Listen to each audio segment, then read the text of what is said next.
Hallo Leute, vor ein paar Wochen war ich noch in Boston, heute in Girona. Ihr seht, gerade komme ich viel rum. Vielen Dank für eure ganzen Fragen, die ihr mir reingesendet habt. Ich habe gedacht, heute mache ich den Schwerpunkt mal zum Thema Ernährung, weil ja, da gibt es wirklich ganz viele von euch da draußen, die gerne wissen wollen, wie das bei mir so aussieht, wie ich das so jeden Tag mache. Und ich habe gedacht, ich zeige euch dabei gleich nochmal hier meine Lieblingslocations in Girona, gerade hier im Trainingslager. Und wenn man hart trainiert, ist es natürlich auch schön, wenn man seinem Körper immer mal wieder was zurückgibt. Und deshalb sind wir auch gleich hier schon in der ersten Location in der Espresso Mafia. Und es gibt natürlich lecker Kaffee und einen kleinen Cookie. Richtig guten Kuchen gibt es woanders. Das verrate ich euch natürlich auch noch. Aber jetzt lasse ich mir erstmal den schmecken.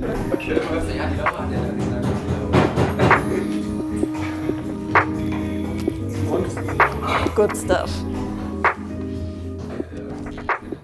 Also nach harten Trainingseinheiten ist eigentlich das Erste, was ich mache, so eine Art Vernunftsding, dass ich mir ein Regi-Shake reinfahre von der Caro Rauscher. Das besteht ja aus einem Kohlenhydrat- und Proteingemisch. Ist auf jeden Fall auch süß. Also das fahre ich mir eigentlich wirklich unmittelbar danach rein, weil das ist schon wichtig, dass ihr dieses erste Zeitfenster direkt nach der Einheit nutzt. Also lasst am besten nicht mehr als 30 Minuten vergehen. Bei mir, wie gesagt, ist es wirklich eigentlich in den Minuten danach, quasi noch vor der Dusche fahre ich mir das rein. Dann dusche ich meistens und danach fülle ich einfach die Speicher nochmal mit einem ganz normalen Essen auf. Je nachdem, was danach für eine Einheit noch ansteht, ist es auf jeden Fall kohlenhydratreich, proteinreich, kann einfach auch ein Baguette sein mit einem Ei, Avocado, Käse, sowas. Wenn jetzt danach irgendwie noch ein harter Lauf ansteht, dann wird es vielleicht ein bisschen leichter ausfallen, aber ansonsten einfach eine ganz normale Mahlzeit. So, und wenn dann die richtige Mahlzeit verspeist ist und habe ich meistens so 2 Stunden Pause bis zur nächsten Session und davor gibt es dann natürlich noch mal einen kleinen Koffeinkick und wenn da ist auch ein Stück Kuchen oder ein Keks, so wie eben hier und leider ist er schon leer und ist natürlich hier immer verführerisch, noch einen weiteren zu bestellen.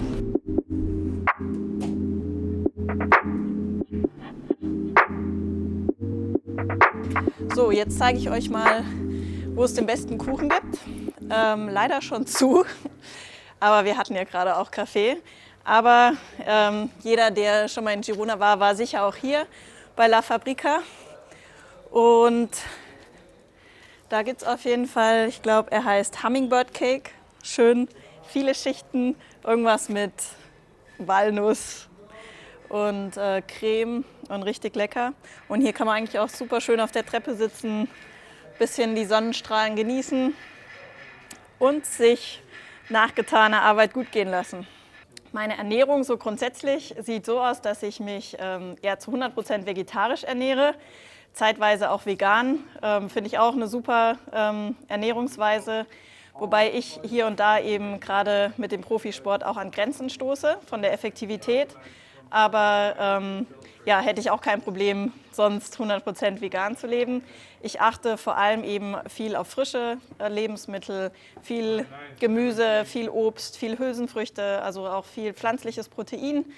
Und natürlich auch Quark, Käse, alles, was so dazugehört. Wobei das eben auch häufig in Maßen nur, weil einfach mein Magen-Darm-System gerade in Kombination mit intensivem Training nicht so gut darauf reagiert.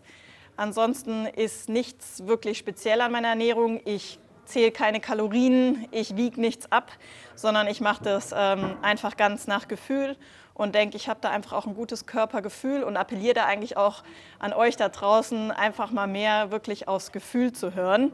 Und nein, das sagt nicht immer Chips, Gummibärchen und Cola, sondern ich glaube, tief in uns drin haben wir da schon eigentlich ein ganz gutes Gefühl für die richtige Balance.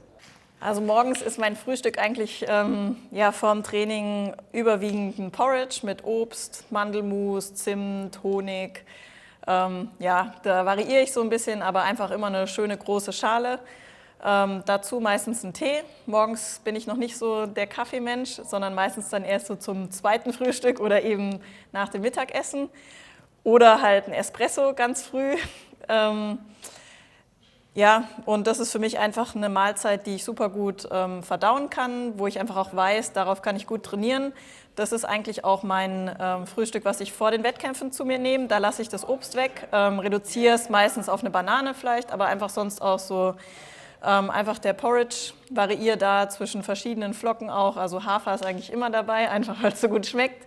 Ansonsten Hirse, Quinoa, Amaranth, da kann man ganz kreativ sein. Und den koche ich auch überwiegend mit Pflanzenmilch, also irgendwie Mandelmilch, Hafermilch.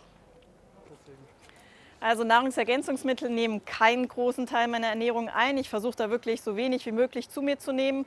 Und die Dinge, die ich zu mir nehme, die lasse ich häufig sogar auch noch in einem Labor gegenchecken, dass die auch wirklich sauber sind, weil das ist natürlich häufig ein Problem bei Nahrungsergänzungsmitteln, gerade bei Produkten, die eben auch gerne in der Fitnessbranche angewendet werden, wie zum Beispiel Carnitin, Kreatin. Genau. Das ist so ein Stoff zum Beispiel, den man eben als Vegetarier gar nicht eigentlich zu sich nimmt und der ab und an eben sinnvoll ist zu substituieren. Ansonsten ist es eigentlich so, dass ich einfach regelmäßig mein Blutbild checken lasse und eben schaue, ob ich einen Mangel habe oder einen Bedarf an bestimmten Stoffen. Und das wiederum bespreche ich dann mit der Caro Rauscher, die mir eine Mikronährstofflösung zusammenmischt, immer anhand von meinem aktuellen Blutbild und ab und an substituiere ich noch Eisen, gerade wenn der Wert irgendwie besonders schlecht ist. Wobei ich da eben schon einfach auch versuche, das über die normale Ernährung so gut wie es geht eben abzudecken. Und was ich noch ganz hilfreich finde, ist das Vitamin D3-Öl zum Beispiel vom Brain Effect. Das nehme ich sehr gerne. Das nehme ich auch, wenn die Sonne scheint im Trainingslager, so wie hier jetzt, einfach weil ich auch anhand von meinem Blutbild festgestellt habe, dass ich da einen hohen Bedarf habe, den ich scheinbar so über Ernährung nicht decke. Ansonsten kann ich euch da eigentlich nur den Tipp geben, versucht einfach gesund zu essen. Lasst ein Blutbild anfertigen, was über das große Blutbild hinausgeht, wo einfach auch wirklich mal die Mineralien abgebildet werden zum Beispiel. Und dann nicht einfach wahllos in sich reinschaufeln, die Pillen, weil gerade da ist es eben häufig so, dass viele Stoffe gar nicht miteinander funktionieren und man die zu ganz unterschiedlichen Zeiten nehmen müsste, um da wirklich den Effekt zu haben. Von daher ist es da manchmal, glaube ich, einfach sinnvoller, man lässt es bleiben und versucht einfach eine gute Basisernährung zu haben und wirklich nur gezielt an manchen Stellen zu substituieren.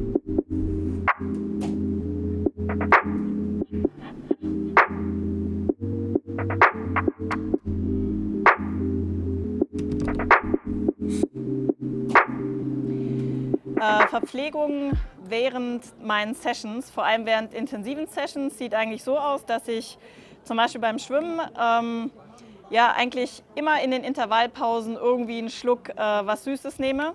Kann ISO sein, kann Gel, könnt ihr da nehmen. Bei richtig harten Sachen nehme ich sogar meine Rennverpflegung, meine Pampe dazu. Weil wenn die kommt, weiß mein Körper einfach auch, jetzt zählt's, jetzt geht's zur Sache. Gerade beim Thema Schwimmen ist es echt so, dass ich schon viele beobachtet habe, die eben da gar nicht verpflegen. Und gerade bei Sessions, die gehen ja schon gern mal 1,5 Stunden, macht es auf jeden Fall Sinn, sich da was mitzunehmen. Und ihr werdet merken, dass ihr die Intensitäten auch viel besser verkraftet und zum Beispiel auch die Zeiten viel besser steht. Und beim Radfahren ist es so, dass wenn jetzt eine Intervallsession ansteht, dann fahre ich meistens so 20 Minuten ein, dann geht irgendwie die Intervallserie los und immer in der Pause verpflege ich mich. Wenn die Intervalle jetzt irgendwie länger als 8, 10 Minuten sind, dann macht sogar Sinn, während dem Intervall nochmal was nachzuschieben. Ich mache das gerne mit Flüssigernährung. Wie gesagt, nehme ich einfach häufig meine Rennverpflegung oder einfach auch einen hochkonzentrierten isotonischen Drink. Schaut einfach, dass wirklich genügend Kohlenhydrate drin sind. Auf jeden Fall mal 1 Gramm pro Kilogramm Körpergewicht. Ansonsten bei einer lockeren Radeinheit, also zum Beispiel bei einer langen Radeinheit, das war auch eine Frage von euch, da ist es meistens so, dass ich ungefähr so nach 1,5 Stunden anfange, mich zu verpflegen. Bei einer lockeren Session nehme ich auch gerne Riegel mit, dass ich einfach ein bisschen was zum Kauen habe und habe trotzdem aber meistens auch noch eine Flasche mit ISO, eine Wasser und Riegel. Und wenn es jetzt nicht irgendwie die absolute Key-Session ist, dann ist auch gerne mal der ein oder andere Kaffee-Kuchenstopp mit dabei. Eine Frage von euch kam auch zum Thema Verletzung. Da ist natürlich die Ernährung auch spielt eine wichtige Rolle. Denn man kann schon über die Ernährung, denke ich, auch ein Stück weit Verletzungsprophylaxe betreiben. Da ist aus meiner Sicht einfach wichtig, dass ihr euren Körper mit genügend Makro- und Mikronährstoffen versorgt. Einfach auch darauf achtet, dass eure Nahrung wirklich ausreichend Mikronährstoffe auch beinhaltet oder Vitamine, Mineralien. Einfach, dass ihr nicht nur leere Sachen esst. Und auch wieder der Punkt, das direkte Auffüllen nach einer Session, der ist einfach unglaublich wichtig und wird, glaube ich, von vielen so ein bisschen vernachlässigt. Und was auch noch dazu gehört, ist einfach dieses Versorgen von Einheiten, über das wir es gerade eben schon hatten. Also versucht so wenig wie möglich in ein Defizit zu gehen, weil das ist das, was am Ende sogar auch zu Ermüdungsbrüchen zum Beispiel führen kann, indem man einfach wirklich dann sogar dem Knochen Nährstoffe entzieht. Und gerade was natürlich auch schön ist, wenn man viel Gewürze einsetzt, die eben auch entzündungshemmende Wirkungen haben. Da könnt ihr natürlich super viel auch in der Literatur drüber lesen. Ist super spannend. Ich versuche einfach gerne viele frische Gewürze sogar auch einzusetzen. Ingwer, Koriander, Petersilie, Schnittlauch, alles super lecker, Sprossen und so weiter, total nährstoffreich. Genau, ansonsten, was eben zum Thema Verletzungsprophylaxe auch extrem wichtig ist, für mich ist das Thema Krafttraining, einfach um an Dysbalancen zu arbeiten. Da könnt ihr auch nochmal, wenn es euch interessiert, hier oben draufklicken. Habe ich schon mal ein Video zu gemacht mit meinen liebsten Übungen. Das könnt ihr euch gerne noch anschauen. Ansonsten vielen Dank fürs Zuschauen. Das war es erstmal zum Thema Ernährung.